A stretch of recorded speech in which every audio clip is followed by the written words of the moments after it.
کہ آپ جانتے ہیں دنیا اور دنیا کے جتنی چیزیں ہیں ان ساری چیزوں سے بہتر جنت کے اندر ایک چھڑی برابر جگہ جو ہے اس کی حیثیت ہے، اور دنیا کے اندر جو چیزیں ہیں اور دنیا جو ہے اس کی کوئی حیثیت نہیں ہے میرے بھائیوں۔ اور یہ بخاری کی 3250 نمبر کی روایت ہے۔ تیسری چیز جو ہے جنت کی شان میں سے وہ ہے جنت ایک نعمت ناخن برابر اس دنیا میں ظاہر ہو جائے تو کیا ہوگا، یعنی ناخن کے ہمارے اور آپ کے ناخن کے برابر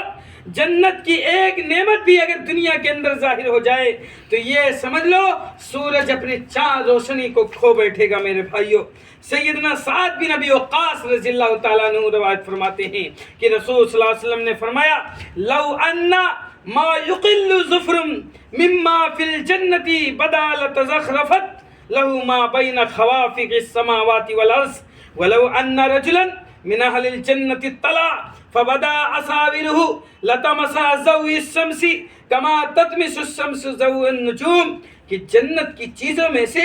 اگر ایک ناخن کے برابر کوئی چیز ظاہر ہو جائے دنیا کے اندر تو زمین و آسمان کے کناروں کے درمیان جو کچھ ہے اسے چمکا دے گی، ایک دم روشن کر دے گی میرے بھائیوں۔ اور جانتے ہیں اگر ایک جنتی مرد اپنے کنگن سمیت دنیا میں جھانک لے، ایک جنتی مرد اپنے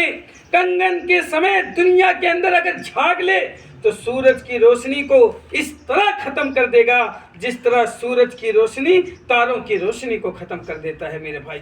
ہم اور آپ سوچیں جنت کس کے لیے بنائی گئی ہے اور جنت کی نعمتیں کس کے لیے بنائی گئی ہیں، ہمیں اور آپ کو سوچنے کی ضرورت ہے۔ اگر ہم جنت چاہتے ہیں، جنت چاہتے ہیں، اس کی نعمتوں کو چاہتے ہیں، اس میں امن چاہتے ہیں، سکون چاہتے ہیں اور یہ ساری چیزیں پانا چاہتے ہیں تو ہمارے اور آپ کے لیے ہمارا اور آپ کا حق یہ بنتا ہے کہ ہم اللہ رب العزت کے بتائے ہوئے ایک ایک احکامات پر چلیں، اس کے بتائے ہوئے مطابق زندگیوں کو گزاریں میرے بھائیوں۔ اور یہ روایت جانتے ہیں صحیح سنن ترمذی کے اندر 2538 نمبر کی روایت ہے۔ اور چوتھی جو شان ہے جنت کی وہ یہ ہے کہ اگر جنت میں موت ہوتی تو جنتی نعمتیں دیکھ کر خوشی سے مر جاتے۔ اگر جنت کے اندر اللہ رب العزت نے موت رکھی ہوتی،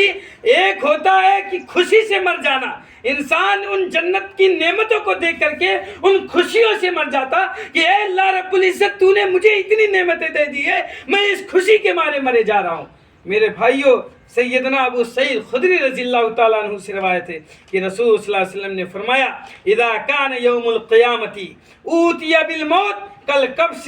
املہ فیوقف بین الجنة والنار فیذبح وهم ينظرون فلو ان احدا مات فرحا لمات اہل الجنة ولو ان احدا مات حزنا لمات اہل النار کہ روز قیامت کے دن اذا کان یوم القیامت اوتی بالموت کالکبش املہ